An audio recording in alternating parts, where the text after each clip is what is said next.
your Facebook commerce account was not approved. You keep trying to list items and everything keeps getting shut down. Every time you try to post something, you're shut down, rejected, and you can't seem to solve it because Facebook isn't really helping you out. In this video, I'm going to go over some of the policies and some of the tips and tricks I can give you to help get reinstated, or maybe something that you missed along the way of setting up your shop to get you started selling or reselling again.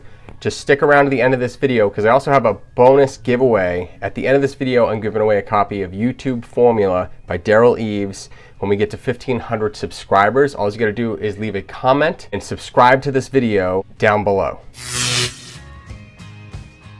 Let me tell you how I got here. I create a lot of YouTube content. I create content on flipping stuff on Facebook Marketplace and running ads. And a lot of people have been asking me why they keep getting shut down. And there's a few tips I learned along the way that I'd like to share with you. First, we're going to go over the policy so we're clear. You may have looked at them before, but we have to read a little bit between the lines to actually understand what is going on with these policies. Under business help, there's the commerce eligibility requirements. In order to sell on Facebook, you have to meet some of these. Some of them are clear, some of them are very vague. So we'll go down all 5, and I'll give you my tips and tricks on how they actually break down and maybe relating to your issue. And if they're not helping, or if you solve your problem, make sure you leave a comment down below so I can make more content to help you in the future if this isn't working, and we can have a conversation one-on-one and try to solve this issue. Number 1, complies with our policies. Your Facebook account and page must comply with the terms of service, commercial terms, community standards, and your Instagram terms of use and guidelines. Most of these guidelines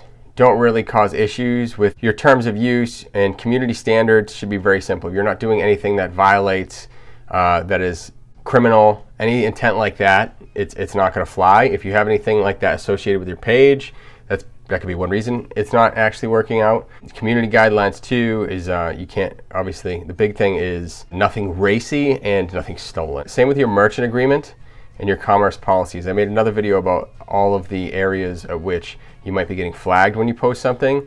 There's about 17 things that you can't sell on Facebook, and a lot of people have sent me messages down below that they're listing something, it's not approved, and maybe they didn't finish watching the video because it's one of those things that you're not allowed to sell. So you really got to look at all of those policies. The ad policy tends to be an issue with a lot of people that they're missing because they'll go and make a page and try to run an ad immediately with no followers. Because Facebook likes to build relationships with people that are actually posting on their page and selling, because they don't want people spamming and they don't want it to turn into a dumpster fire like Craigslist. How you build out and start running ads is you have to get some attention. The quickest way to get that is to do something called a likes campaign. A likes campaign is essentially just getting people to tap your page and to show up in their feed. Let's say one of my pages has 1,500 subscribers or followers on it, where they've just liked the page. So every time I post something from my page, it goes into their feed and then they can interact with it. Whether they can watch videos I'm posting or a picture or just commentary, as long as they're clicking and liking and engaging with those posts in my page, that shows engagement, that shows trust. That will give Facebook the ability to actually start letting you run more ads and spend more money. So I recommend like $20, $25 worth and try to get somewhere to 500, 1,000 followers, and that should help you show Facebook that you're serious and that they'll promote your stuff. The other thing you can do if you're already up to that amount and your page is maybe dead, I'd recommend maybe running like an engagement ad, take a post or two and throw $5, $10 behind it and just market it out to people that you're trying to reach to get them to kind of interact with your page a bit more, to show that your page isn't dead and it's not spam. So those 2 reasons might be why you're getting flagged, and even though you don't think you're violating any of these policies. They really want people to be engaged in coming to Facebook and staying on Facebook. You could be having the same issue with your groups and events. Make sure your engagement is up and people are interacting. So those are the big things. Nothing illegal, and make sure that people are interacting. There'll be more on this in a second. 2, represent your business or your domain. Your Facebook and Instagram professional account must contain product listings that are available for direct purchase from your website or checkout or Facebook or Instagram. And then it mentions here you have to use single non-shortened domains, okay? You can't use bit.ly, those kind of shorteners. Anything that like that takes that account, or a pretty link is what it's called, and shortens that actual domain, that is going to get flagged. So if you've been doing that or have that, or you're trying to boost a post that has that in there, that might be an issue. So make sure you're using www. let's say kevinjpino bit.ly.com/success and not like bit.ly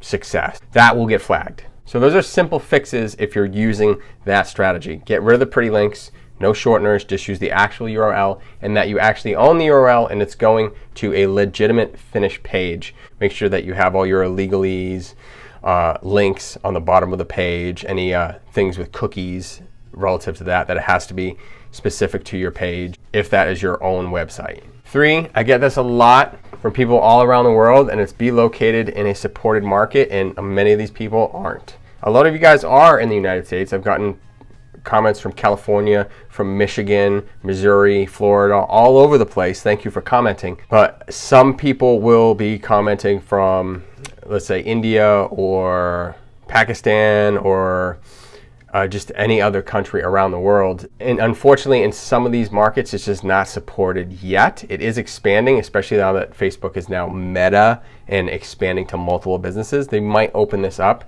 to those markets in the future. So stay tuned, subscribe, because I will cover that when it's available. Demonstrate trustworthiness, including an authentic, established presence and maintaining a sufficient follower base. This is something I pretty much already covered on number 1. You have to have some sort of engagement, and you have to have a base. Try to get to 1,000. And honestly, if you don't have a lot of money, you can grow a base up to 1,000 for like $20 if you do a worldwide campaign. Just simply, when you're typing out your ad, just type in worldwide. Don't type in any countries, just worldwide, and it'll spread out across the entire globe. And you can get likes, if your campaign is good, from anywhere to 1 to 2 per penny. So that can grow your page really fast. Just $20 would get you up to that 1,000. Now, you're still going to want people in your niche, and some of them might not be able to buy, but you'll have the engagement you need to start marketing more to people maybe in the United States, bigger countries, English-speaking countries that you might want to sell to, because that engagement and trustworthiness is a huge thing, even though it's such a gray area, and everyone's annoyed with the gray areas and vagueness, but that is what they're looking for, that little nuance thing. They specifically wrote these policies to be nuanced. So we got to play within those nuanced rules. If you don't want to do that, I would keep going organic, stuff that's very shareable, videos, posts, and trying to get people to engage, resharing stuff. Just make sure that you're posting once a day. That's another thing with this part of the policy, is that you got to be posting pretty frequently, at least once a week, if not once a day. Just something, text, a share, a new video. What I like to do is every time I upload a video to YouTube, I'll actually use TubeBuddy,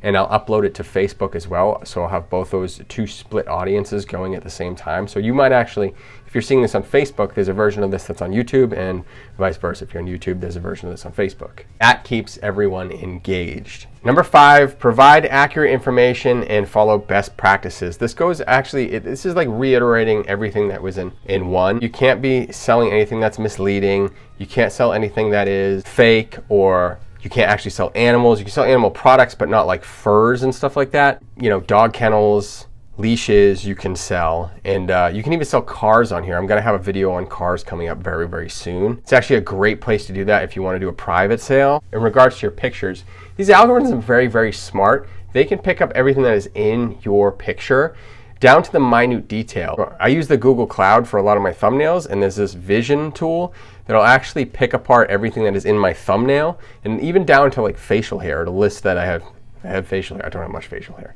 I don't, but it will pick up on all those little details. Anything in the background, it'll pick up on, and Facebook has similar algorithms to pick up your pictures. And one thing that you might be missing is that there could be a watermark that you can't see with the naked eye in your stock photos. So I recommend not using stock photos, because you could be getting flagged for using that picture and you wouldn't even notice. You wouldn't see it with the naked eye. So try to use an image that you recorded yourself in your pictures, and that should help you alleviate some of these flagged issues. If I haven't given you a solution in this video for what is going on your specific shop or commerce profile or marketplace, leave a comment below.